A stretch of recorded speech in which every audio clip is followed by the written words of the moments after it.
Akwai wasu Hassana da Usaina wanda wani boka ya musu asiri suka ƙi samun mijin aure saboda shegiyar rashin kunyarsu sannan kuma da rashin jin maganarsu. Wannan bokan ya kasance yana da aljanu sosai, wannan dalili ne yasa ya yi amfani da wannan damar tasa sannan ya hana su aure. Bari mu shiga da ku cikin tatsuniyar Hassana da Usaina kai tsaye. A cikin wani gari wanda yake yammacin Afirka, akwai wani ƙauye wanda ake kira da gidan ruwa. A cikin wannan ƙauyen akwai wasu Hassana da Usaina. Sai dai Hassana da Usaina sun kasance ba su da kunya sosai, sannan ba sa jin magana, ba sa ganin kan kowa da gashi, sannan duk wanda ya musu kankara to tabbas sai sun mai ta itace, saboda ba sa ragawa uban kowa a cikin wannan ƙauye. Babu babba babu yaro, kowa yana shakkar ya shiga harkarsu saboda tsantsar rashin kunyarsu. Wata rana Hassana da Usaina sun shiga cikin daji domin su je siyo ice, sai suka haɗu da wani baba dattijo, wani ɗan tsoho a gefen hanya.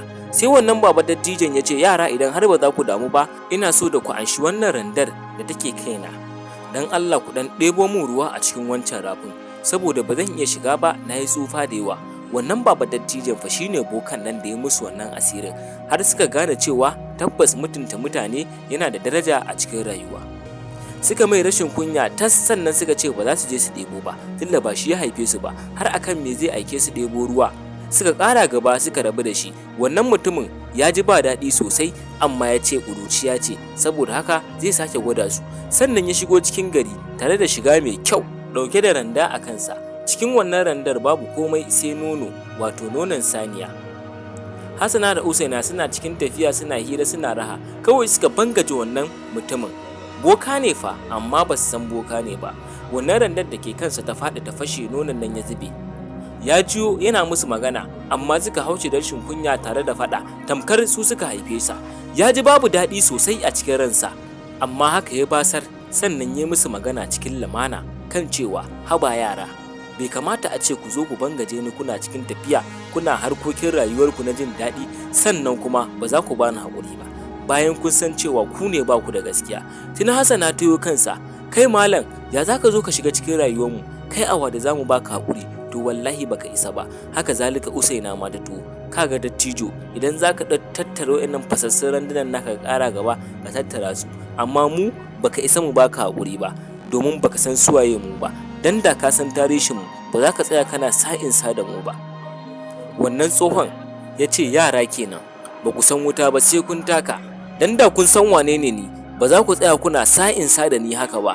Kuma sannan ku sani cewa tabbas abin da kuka mun sai kun zo da kanku kuna bani haƙuri, sannan ni kuma ina cewa ba zan haƙura ba. Ran Hassana ya ɓaci, ta yo kansa kamar za ta mare sa. Mutane suka zo suka rarraba su, sannan aka ba su haƙuri, sannan aka ce wa baba tsohon nan da ya yi haƙuri, haka halinsu yake tun da aka haife su ba su da kunya, iyayensu ma da ƙyar suke iya shawo kansu.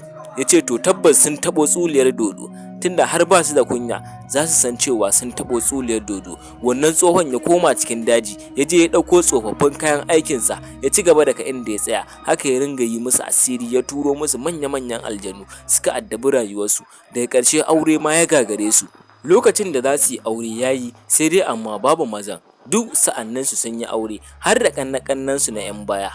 Amma su duk da suna da kyau, kyan da suke takama da shi ya zo ba shi da amfani, saboda duk mazan gari kowa tsoronsu yake ji. Babu wani namiji barantana daga can ƙauye zuwa birni. Duk da sun shiri sun daina irin mugayen halayensu, sun dawo yin biyayya har sun koma islamiyya, amma babu wani namiji da ya taɓa cewa yana son su. Su kansu abin ya fara damunsu. Suka zauna suka yi tunani, sannan suka je suka samu iyayensu, suka zaunar da su suka ce, wai me muka yi ne a rayuwarmu? Mu har yanzu babu wani wanda yake son mu a cikin wannan gari, har da maƙotan gari. Mahaifiyarsu ta ce, abin da kuka yi a baya shine yanzu yake bibiyar ku. Haka suka ce, gaskiya mun yi da na sani, amma shin ta yaya za a yi mu iya goge wannan laifi da muka aikata? Sai mahaifiyarsu take cewa, to da dukkan alamu gaskiya wani kuka wa laifi, kuma sannan bai yafe muku ba. Kuma kun san bakin mutane, maybe ma wani ne zai je muku baki, amma ku bi ƙauye gaba ɗaya ku nemi yafiyar kowa, har Allah ya sa ku samu wanda ya muku wannan bakin, kun ga daga nan shi kenan. Haka Hassana da Usaina nan suka haɗa kansu guri ɗaya, suka ringa bi gida-gida suna neman yafiya. Wani ya ce ya yafe, wani ya ce ba zai yafe ba. haka suka ringa roƙonsu suna haɗa su da Allah da annabi, har aka samu gaba ɗaya mutanen ƙauye suka yafe musu. Amma duk da haka ba su samu sun auri ba, ga baƙin jini da suka yi a idon mutane, suka rasa ya za su, duk garin an tsane su.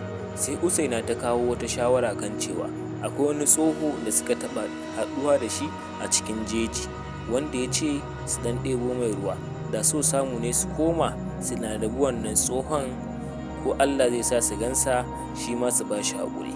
Ashe shi ne wannan bokan. Hassana ta ce kuma haka ne, gaskiyanki ne. Yanzu abin da za a yi, ba maganar mu shirya, ya kamata a ce mu tashi mu tafi tun yanzu. Haka suka tashi suka nufi cikin wannan jeji, suna tafiya har suka je inda suka ga wannan tsohon, amma ba su gansa ba. Sun jira ba su gansa ba, suka dawo gida. Washe gari again suka ƙara tafiya. A zuwansu na washe gari ne fa sai suka haɗu da wannan tsohon. Haka Usaina ta ƙarasa gurinsa, sannan ta ce, baba kawo in ɗebo maka ruwa. Tsohon nan ya jiyo cikin mamaki, sai ya gansu Hassana da Usainan nan. Sai Usaina ta ce, mun taɓa yi maka laifi a baya, don Allah da so samu ne ka yafe mana akan laifin da muka taɓa aikata maka shi a baya. Haka tsohon nan ya yi kamar bai san abin da yake faruwa ba. Sannan Hassana ta ƙaraso ta mai bayani, ya ce na gane ku, kuma sannan na san ku ne marasa kunya Hassana da Usainan nan da ake faɗa. Ni ma kun mun rashin kunya, kuma kun mun laifi. Kun tuna a kwanakin can shekarun baya kun taɓa bige ni har tuluna ya faɗi cike da nonon shanu, amma ya zube ku kamar rashin kunya, bacin ku ne ba ku da gaskiya. Nan fa suka ringa ba shi haƙuri, suka ce sun aikata kuskure amma ba za su sake ba. Sai wannan tsohon ya ce to shikenan, zan haƙura, amma zan muku bayanin ni wane ne. Ya faɗa musu labarinsa, shi boka ne kuma shi ya musu asiri, amma tilla har sun haƙura, yanzu zai warware wannan asirin. Haka ya je ya warware musu wannan asirin. Daga baya ne fa suka dawo mutanen kirki, sannan kowa ya ji yana so ya aure su a cikin samarin ƙauyen nan. Daga nan farin jininsu ya dawo, sannan suka samu aure, sannan kowacce daga cikinsu ta je ta zauna a gidan mijinta cikin kwanciyar hankali.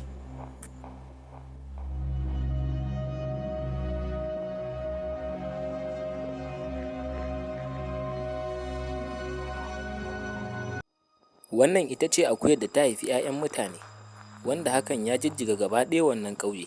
Sannan kuma ana cewa wannan akuya albarka ce ga wannan ƙauye.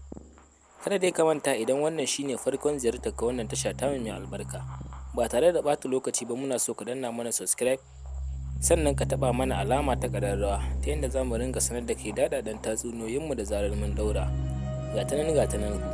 A cikin wani gari wanda ake kira da gidan ruwa, an yi wata mata wacce ake kira da Inna ta kasance duk duniya ba ta da kowa, sannan ba ta da komai sai wata akuyar ta ƙwaya ɗaya. Wannan akuyar ita ta zama gata ga Inna, saboda wannan akuyar akwai madara sosai a jikinta, saboda Inna tana tatsan nonon wannan akuyar, sannan tana saidawa mutane, kuma sannan mutane suna matuƙar amfanuwa da wannan nono na wannan akuya, saboda wannan akuyar ba dai nono ba a jikinta. Wata rana aka wayi gari wannan akuyar tana naƙuda.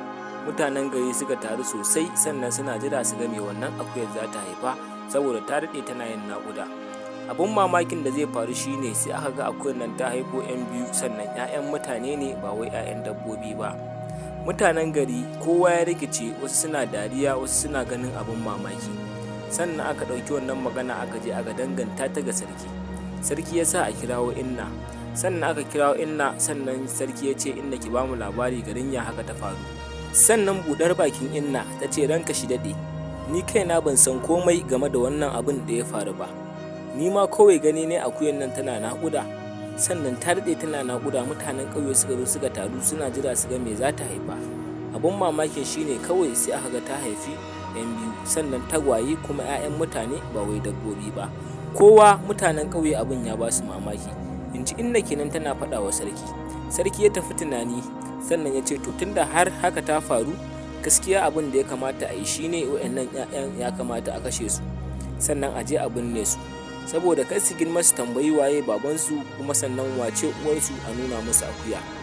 Inna ta ce a'a, haka ba za ta faru ba.